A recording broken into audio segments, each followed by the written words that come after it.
Just to give you a little bit about my background. 28, young, not too old as you guys. I started actually bounty hunting in Virginia, and I moved back to Ohio after college and started pursuing it in Ohio. I actually went to school for nursing. I know I have a nursing degree. I know it looks crazy, but I decided, because I played football in college, so it wasn't a good transition for me to switch from nursing, caring for others, and football while I was aggressive, knocking people out. It just wasn't a good transition for me. So I needed something that I could still be aggressive, still have to stay in shape, and still, be able to help others, but in a different capacity. So I originally wanted to be a marshal, but the program was so competitive. They wanted ex-military, ex-cops, and it was just, the program was so hard to get into. I had to find a different avenue. So I did some research, and bounty hunting was the next greatest thing. It allows me to have flexible hours. I make my own hours. There's no salary cap. I can make as much money as I want to. Become a millionaire if, God puts that in the plan. But it was a hard journey to get where I am now. A lot of bail bond companies don't just let you come hunt fugitives for them. You have to prove yourself. And I went at least 8 months without getting any work.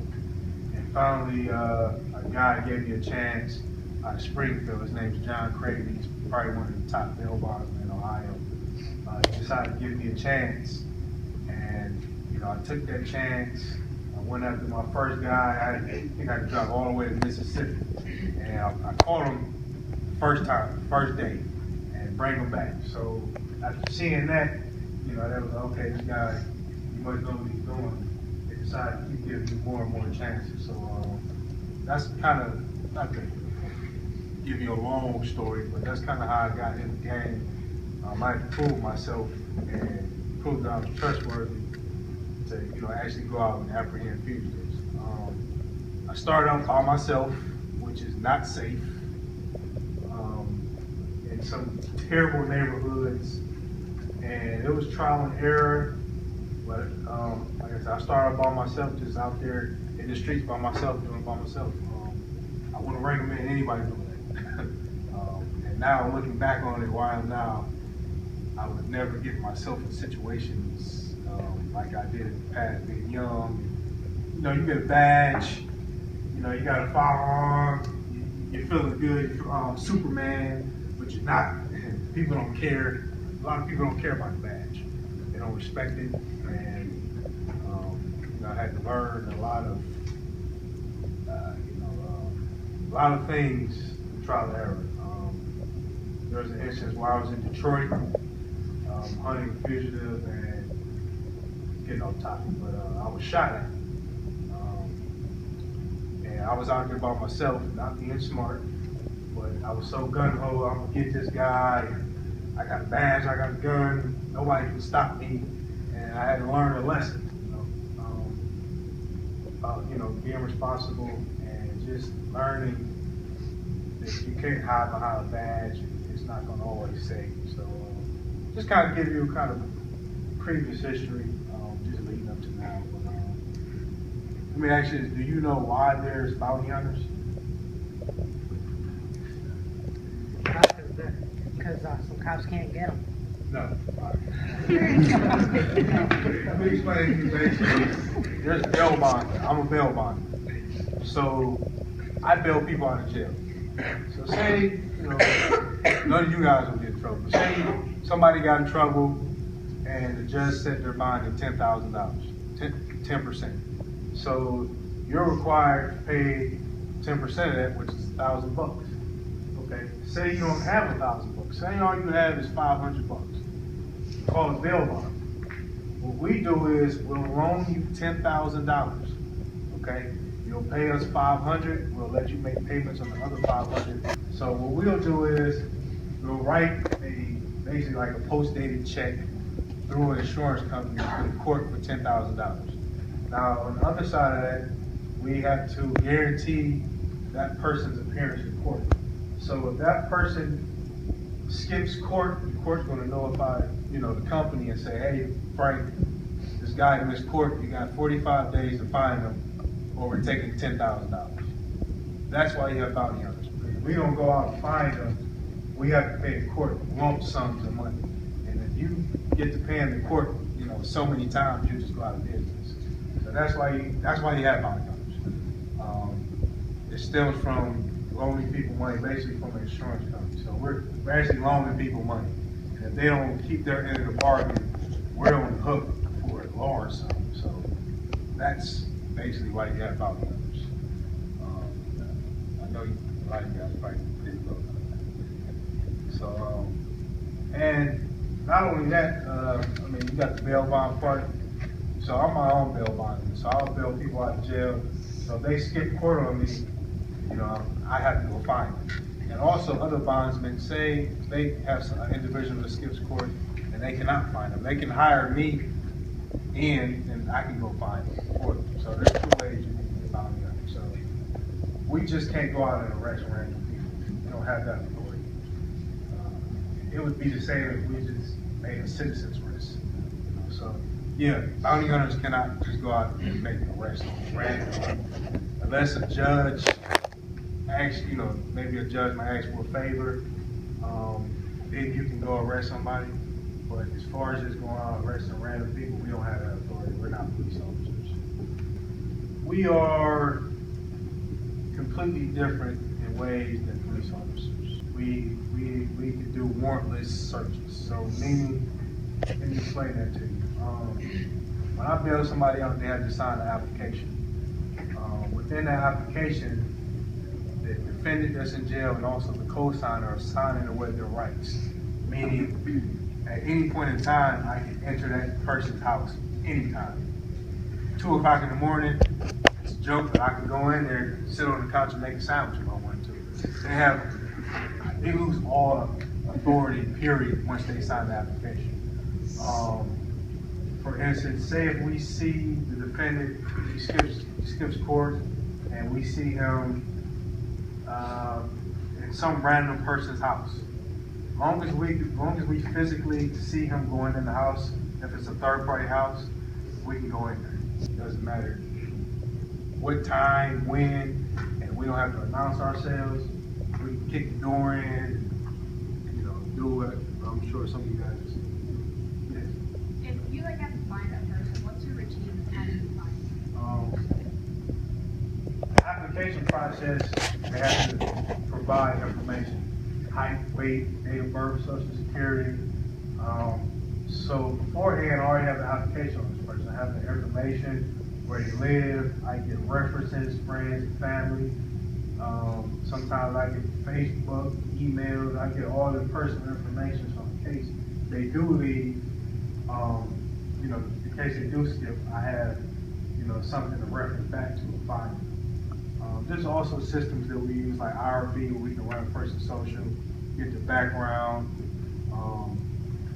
driver's license. It's a complicated. So how did you go about, for example, your last case, how did you go about finding the person? All right, last case, interesting. Had a guy, his name's Kane Rishwell. He's in this court, bailed him out, he didn't care, this court, and he skipped town, actually out here, we're in Asheville County, right? Okay, well, he skipped court out in Asheville.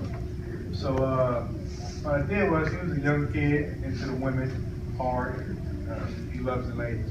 So what I did was, I found his Facebook, and I had another account that I was supposed to be. A young lady, very attractive young lady, and I knew he would be very interested in it. So I played the role of a young lady. Of course, with the young lady's pictures, not mine. So I lured him in by acting like I was a young lady. I was interested in him. I couldn't wait to see him. To have some drinks and have fun. He was all for it. He was like, let's do it. So I set it up where I met him at a Mexican restaurant right across the street. And he walked over and he didn't meet the young lady, he met me. What kind of certifications do you have to get to be a bounty hunter? You have to get licensed through the state of Ohio, the insurance company. Excuse me, in Ohio Department of Insurance. You have to take a free licensing course, and you have to take a state test, and then you'll get issued your license. How long does that take you? It takes about 6 months until you know that. See, the thing is, if any of you guys ever think about getting into being a bail bondsman, there's two different aspects. There's an insurance agent. There's a person who just writes bonds and gets people out of jail, and then there's the person who's a bounty hunter who's actually in the streets doing the hard work. If you want to get into the business, make sure you guys find a local bondsman or even a local cop, and you shadow people, and you go along with them so you see exactly how it is before you just jump into it. Because it's not always you guys see on TV. There's a different aspect. Stuff is, it's like anything, it gets dangerous. It's not all fun and games, but it is fun. It is fun. It's exciting, but unfortunately, Ohio doesn't have a course just for bounty hunting. Maybe that'd be something I invest in, trying to make a class, especially for teaching bounty hunting. What are some requirements to become a bounty hunter? Really, just to become a bail bondsman, you can't have certain felonies because you're dealing with insurance and money. So, for instance, theft. If you got a felony, or even a misdemeanor dealing with theft, you won't get a bail bond license. So, If you don't mind me asking, how much is like one case worth? depends on the bond. So say a person gets out on a $5,000 bond, that's 10%. So you're supposed to get paid 10% of that, which is $500. So if you get a $100,000 bond, you'll get paid $10,000. So it's just 10% of what the entire bond is. Frank, I got a question. If you can't find somebody and you have to pay the court, where does that money come from? Out of, this how it goes. We stem from an insurance company. So the insurance company makes sure it's solved. So from insurance, then there's a general manager, and from the general manager, he has agents. So say if I bailed somebody out and I couldn't find them, my general agent would have to pay the court $10,000. Say if my general agent didn't have the money, then the insurance company would make sure it's paid. So it's always somebody, there to pay. That's why we have backed up our insurance company case. We don't physically have the funds. So it's a dangerous, it's a risky business, but it can be very profitable if you do it right and you're smart. You want to, man?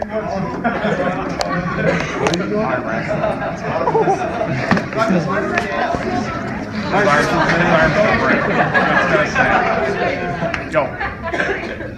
You might get me. I haven't eaten in a couple days, man. I see you work out. I see you work out. It's kind of strong, man. I see you work out.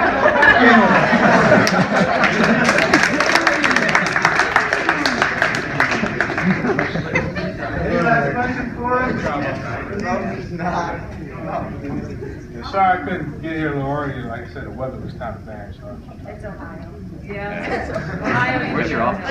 Welcome to Fire.